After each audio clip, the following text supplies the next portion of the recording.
Now I want to have a look at something a little bit more difficult, and that would be this shot. I mean, in the beginning, it is totally easy. It's a very smooth and slow movement. There is a lot of perspective shift, so the foreground goes there, the background goes there, so that's great. But then in the end, let me scroll forward a bit, then it gets a little bit faster and more hectic, and there's a lot of movement and a lot of motion blur. So that is something that is maybe not as easy to track as you might think it could be here in the beginning. So dealing with motion blur and very fast motion is something that you really have to know. One note about this shot, and that is that because we have this fast motion here, that there is some rolling shutter. Now, rolling shutter is a very typical effect for digital cameras, especially digital cameras with a CMOS sensor. So that means that first the sensor in the camera is recording the lines here on the top of the sensor, and well, line by line it's continuous recording, of course not as slow as I'm demonstrating here, but very fast. But still, if the movement is very fast in your camera movement, then the sensor is not fast enough to really capture everything in that very second on the whole sensor. So there will be some offset from top to bottom, and that is why you get this like kind of jello effect. I mean, here it's not so extreme, but maybe if you have a look at this angle here, that is, or of course it should be clearly a 90-degree angle, but because of this very fast motion and the rolling shutter effect here, where is it? Here, that is something that is not maybe 90-degree, but a little bit steeper angle. And when I move the camera back and forth, you get this typical jello effect. So things that would normally be 90-degree and totally straight are now kind of stretched and are leaning to that side. So that is something that is very hard, and currently there's no way in Blender how we can really compensate for that. So the only thing that we can get is more or less good or bad solution. But just by the nature of the shot, there will be a higher error because, well, Blender assumes everything behaves normally, so 90-degree angles are still 90-degree. But if in the footage that's not the case, then, well, there is just a little bit higher error. But anyway, I think it should be not that bad, and especially because here's so much motion blur, the CG will also be blurred, so maybe it's not that obvious if you put something in here. But anyway, let's open that in Blender and try to solve that. So back in Blender, we go to the movie clip editor, then click on open, then go to camera tracking, old factory, and then load this video, MVI 4182. So load that, open clip. And then the first part of this video is not that hard to track, so we don't need to do that. I mean, if you play that back, that is so easy. So we don't need to track that. So instead, let's go to the last frame, which is, I believe, 809. So somewhere around here is the last frame. So in the timeline, press E for end frame, and then let's start just at frame 650, because before this should be totally easy, so we don't have to track that. So the interesting part is the last bit of the shot. So at frame 650, I press S for start frame, and then Alt A to playback and to cache that into the RAM. Alright, so now when we want to track that, of course we can just add a marker. For example here, at the corner of this red spot. But if you now track that, then of course it stops very soon. That is because here we have a lot of motion blur and very fast motion as well. So just like in some shots before, we have the case that the search area is not as big as the movement would require. So the feature just leaves the search area. So in that case, it might help if we just make the search area bigger. So for example, like that. So Control T to track that again. And that goes a little bit further, but still all of a sudden it jumps totally away Because here we have some other feature in that search area, and Blender thinks that this looks the same as the feature that we had on frame 1. So for whatever reason it jumps away, and that is of course also not what we want. So for that we also can try to increase the pattern size. So we can scale that up, for example like this, and then try to track that again. And that goes a little bit better. So we are all the time at the same spot, so that is great, but then here it will just fail because of that huge amount of motion blur. So maybe we can fix that by setting the tracking from match keyframe to match previous frame. So now it tracks a little bit further even. And let's have a look at the marker. So the marker here is about 20 pixels. The search area is 135 almost. So that is a setting that might work pretty well. So in that case, if we want to work with that setting for the next marker, then if you now just press Ctrl left click here, then of course you would just add the default marker. But if you want to use that one, that setting here, then we can copy that from the active track. So we can create a new tracking setting like blur track. Okay, and then copy from active track. Now we have a new preset, and with Ctrl left click we can add the same marker as we had here. So that will now also have the setting previous frame. It will have that pattern size, so now we can start tracking that, and it will track pretty fine. But of course you can also just use one of the presets that come with Blender. For example, you could set it to blurry footage. Blurry footage also has a bigger pattern size, search area, and also it is set to previous frame matching. So back on frame 1, or actually it's frame 650, but it's the start frame. So here we could set it to that feature, press Ctrl T, and it will also track pretty nice. But still, here on these frames where you have that huge amount of motion blur, it will still fail. So maybe just increasing all these values can make it even better. So if we switch from blurry footage to fast motion, then this is now set to 31 and 300. Also the correlation value is lower, and it is of course also set to previous frame. So eventually with that setting and that huge marker, that could track even better.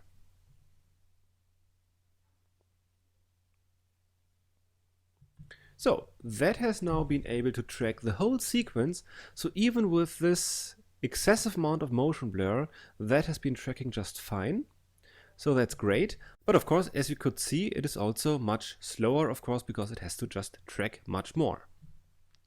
So you should also see if you really want to track that far right away, or if you maybe want to start with like blurry footage or the default setting that still tracks reasonably fast, and then just if it fails and if you have that huge amount of motion blur, then you can still change the preset.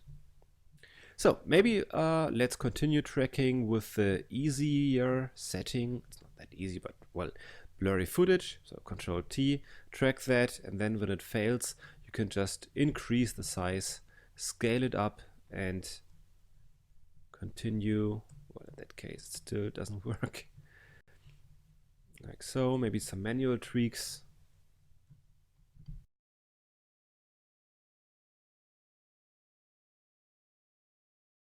Okay, then also I think it would be good to set the speed to just double so that we can actually follow the marker while it is tracking. And then also set it to locked L. So now we can see it better, and here you can see that we have to fix that. So here it jumps away, so that looks very similar to this one, so it just thinks it would be that feature. So something that you can also try is to just move the search area so that this feature that looks similar to that is not within the search area. So Control T again, and now it doesn't jump away. Well, it just stops, but it doesn't jump away because that feature that looks similar is not within the search area. So here, maybe we can bring it a little bit down, continue on tracking, then here when it stops, just manually bring it back. Alt right arrow. Okay, and here it just stops, and I think that's fine because it will leave the frame anyway. So we can just have it stop, that's no problem. Then let's add some more markers, for example here. Will also stop because that column gets in the way. So I think that should be now totally easy to track the first half of the shot. Now, as you can see here at frame 740, the motion blur gets really bad. So before that is also doable, it's not that bad, and Blender is able to track that just fine. So here, that should not be a problem, but the real issues here are starting at frame 740. So instead of tracking every marker until that frame and then having to manually tweak it, maybe we can just stop the marker before it even reaches that frame. And that is where you can use the frames limit. So with the frames limit, we can tell Blender to always stop at frame 740, or maybe even at frame, let's have it stop here, frame 715. So that would be 650 until that frame, that is 65 frames. So the frames limit could be set to 65, and now every new marker that I can add here will stop after 65 frames. Like so. And after that, I can, if I want to, I can scale it up or make the search area bigger, and hopefully that will help Blender to track the rest of the shot. Because here we have really blurry frames, so that might be something where you want to have a bigger search area and a bigger pattern size.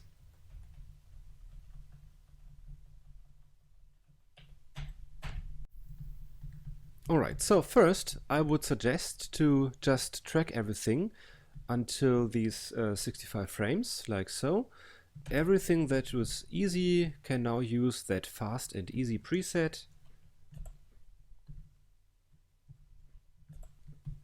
And then after that, if things get blurry, you can then switch to the slower but, well, more trackable preset.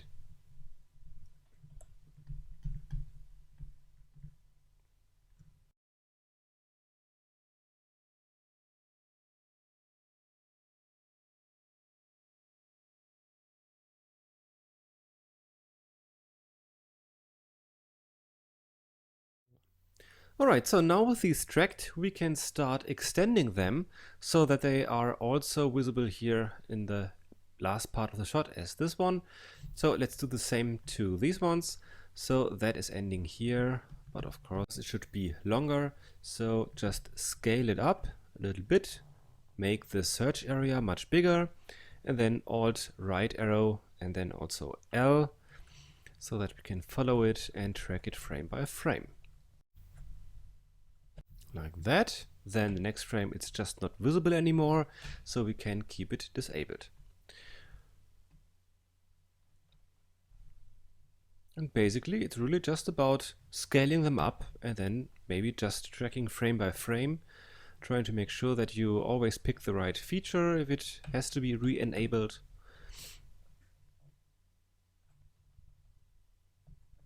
But yeah, especially when there's so much motion blur, then you really have to just do it manually. And that is why it is called supervised tracking, because you really have to carefully supervise it and to make sure that it doesn't jump away, and during these periods of blur that it doesn't lose its feature, so that it always comes back on the right track, like this one does. Or actually doesn't. So in that case it was so blurry that I couldn't even tell if it's still right. So here I can bring it back and then Alt left arrow and track it backwards, and trying to make sure thereby that it really is the right spot that we are tracking here.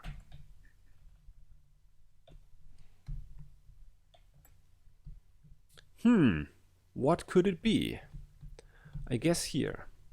So in these cases where it's really so blurry that you really cannot tell just by looking at it, then it always makes sense to try to make it frame by frame and look back and forth, because just by the movement of it, then you might be able to see if it really makes sense or not. So here, that is actually trackable, then it loses track. So here I would track backwards now.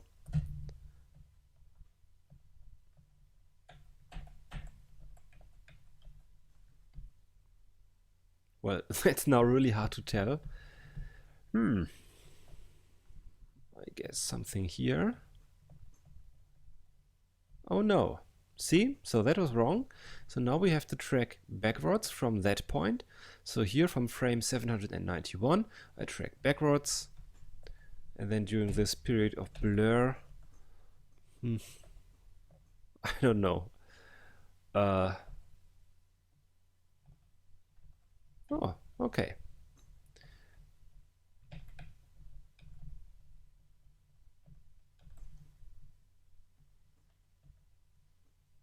Okay, so and here we can just disable that because there's no way we can tell if that is the feature or not, but I guess we have to disable that.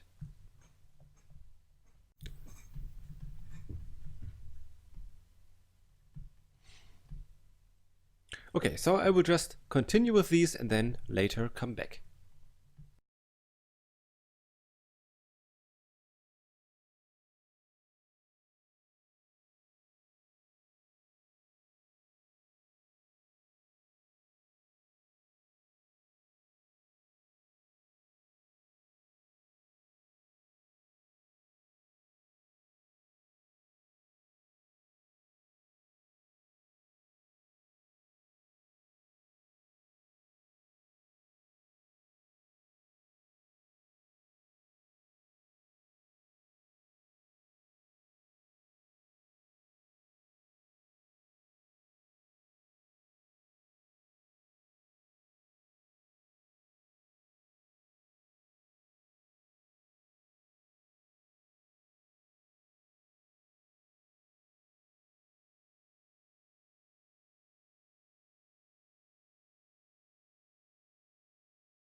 Alright, so now we have tracked something here in the first part of the shot. So maybe let's go to the end of the shot and then track all this blurry stuff here.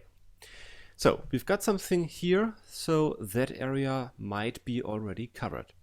So, but of course we have to track something here so that we can create our perspective. And maybe let's just add a marker here. And because we have blurry and fast motion, of course we set it to the preset fast motion. So control left click here and then just track frame by frame. And it works pretty nicely. So that is one of the reasons why I love the hybrid tracking algorithm, because it really can track that blurry stuff. So that's cool. So maybe just a little bit more.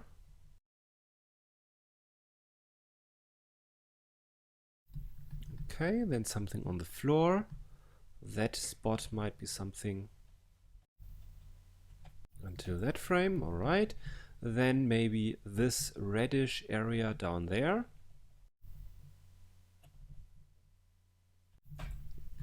Okay. Then this corner to that frame. Then maybe that white area here. Then something more, maybe here.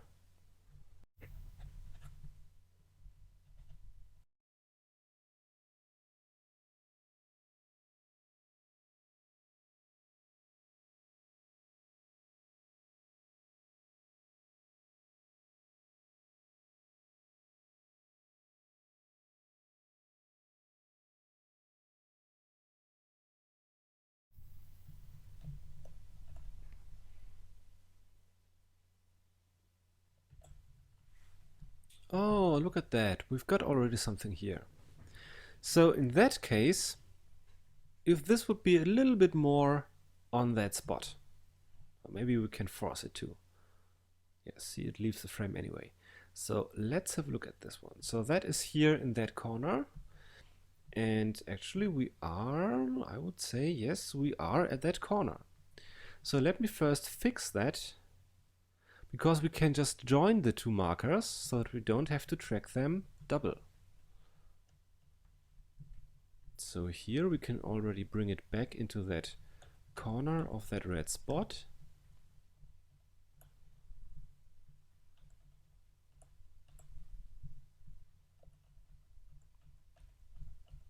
Okay, so here we almost reached the exact same spot of that marker. So now we can join them. And to join two markers, you have to make sure that they don't overlap. So of course it would be nice if we would be able to have overlapping markers. For example, to have this marker that is currently active and white and this one. And now while they are overlapping, to press, for example, Ctrl J, and to have then the difference here between these overlapping frames, so that this is interpolated. So now we have these two markers joined into one continuous track, and that is pretty handy in some cases. Sometimes it can just lead to jumps, but at least you know you can do it if you want to. Pay attention that you don't get any sudden jumps in case it was not really the exact same spot. Okay, so we've got that, and let's have a look.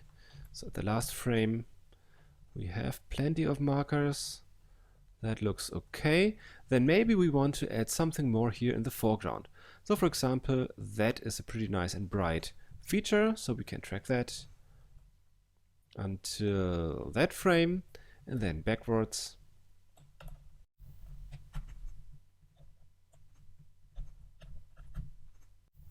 Okay, until here.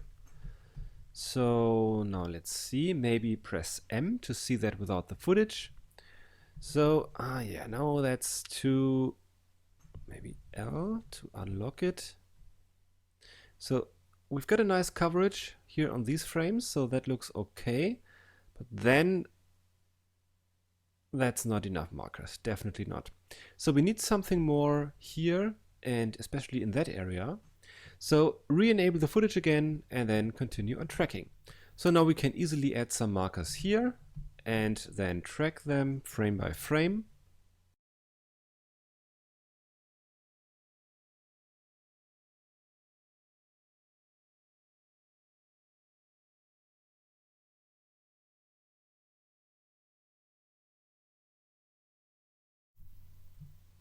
So motion blur is something where you really have to guess a lot.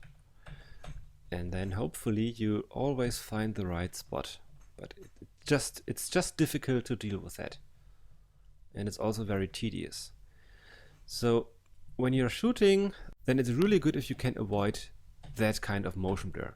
So rather shoot with a short shutter or a fast shutter speed so that you don't get this excessive amount of motion blur, because it's just a pain.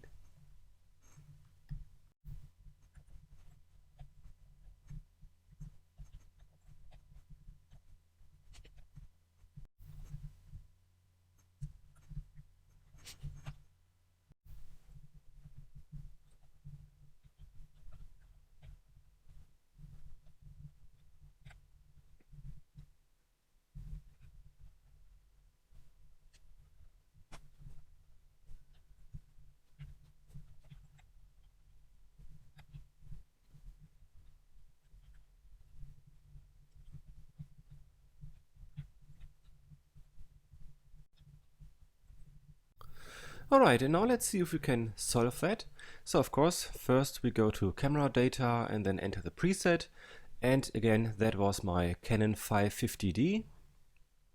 Like that. The focal length was something about, I don't know, maybe 19mm or so. Then we can collapse that. Then especially important here are the keyframes, because if you now click on camera motion, that will just give an error because the keyframes are on frame 1 and 30 and we have to set it to at least 650 and something here. But let's see where we have the most perspective. And before we continue, I think we have to disable that so that it doesn't float around. So Shift D, like so.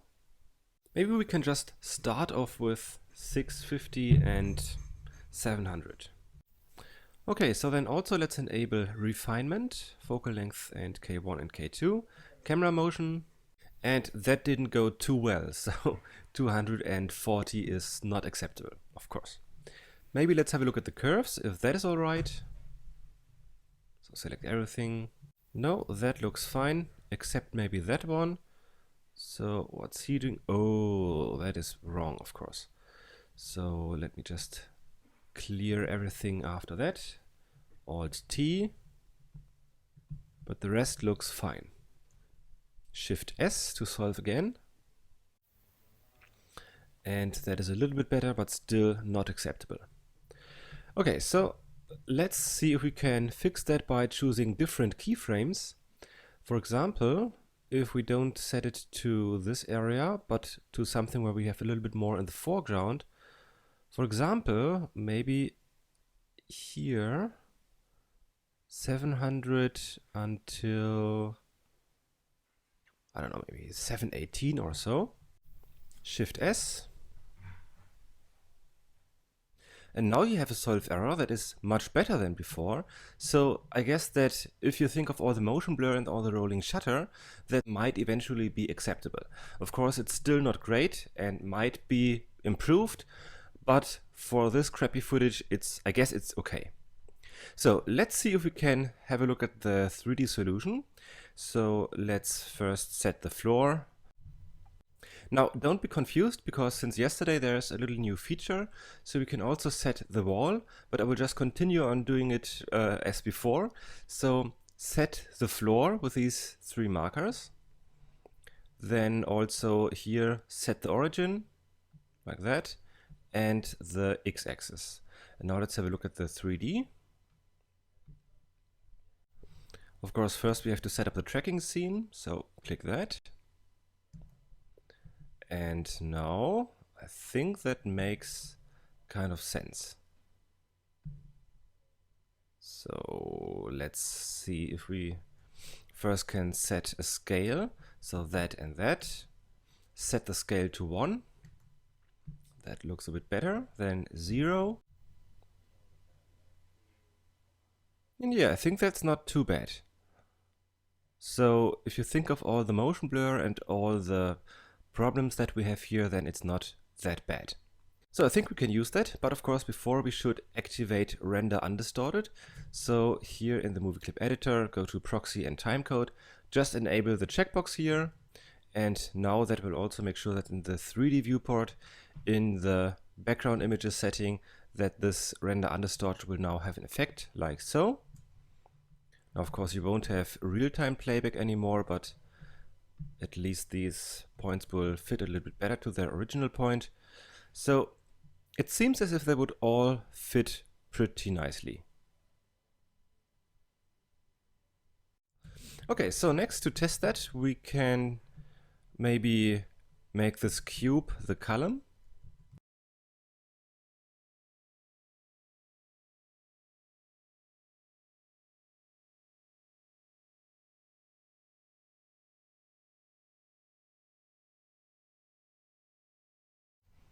So I think that we have to rotate the camera a little bit.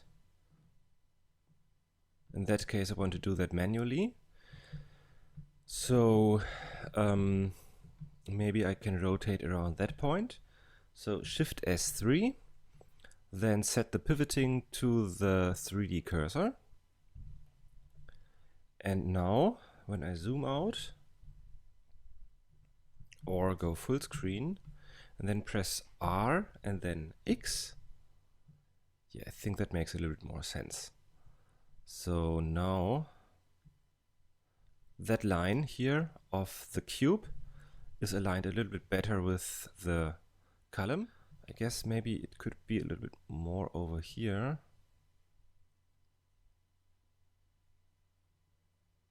Yeah, no, that's still bit problematic.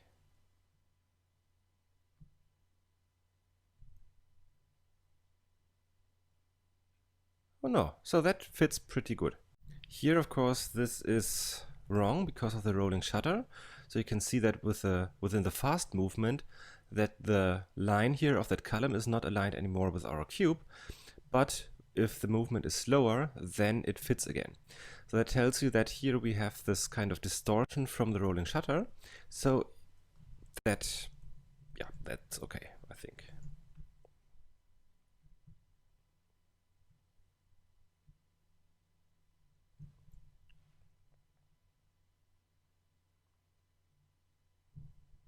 Okay, but I wanted to have something coming out of this hole anyway and not do anything with that column. So that is just to test if everything is okay. So to do that, I just bring my cursor between these points with Shift S3, then Shift A, add cylinder, GZ1, and then move it down, make it smaller.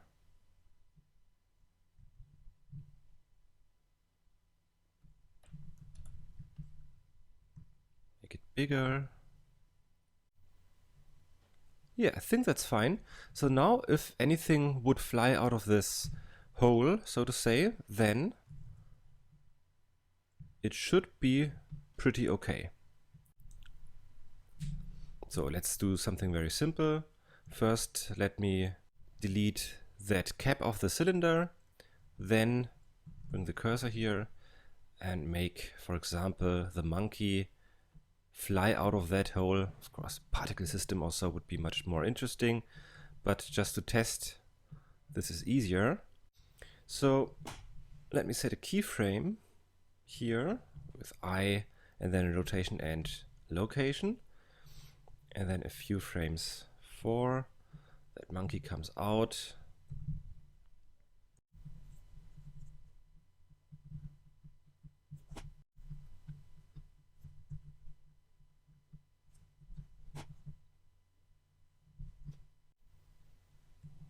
Oh well, anyway. Okay, so that should be on layer 1, M and then 1. This should be just the mask layer. So let me bring that on this layer. And that will be... Well, let's just forget about any shadow layer. So we'll do it like that. We have the foreground with the monkey. And that will not be the background, that will be the mask layer. And I'm not actually sure if we want to render. We don't even need to render that. So we can just uncheck that and then create here this as the mask layer. Of course, we do need the vector blur. So let's render that when it comes out of that hole. Here, F12, like so. And there you go. There you have it coming out of that hole. All right. We don't want to render that column, so M and then bring that over here. Now let's see how that looks like if we render that. Okay, so in the end I did insert a cube just to see if everything really sticks to that position, because I mean a flying object is always easy to insert, which is great because the footage is hard to track. So if there are just flying objects, everything will be easier. But just to show you that the track actually works pretty fine, I have inserted that cube. If you look at that, I think it really sticks pretty well. So that's how you can deal with motion blur in Blender.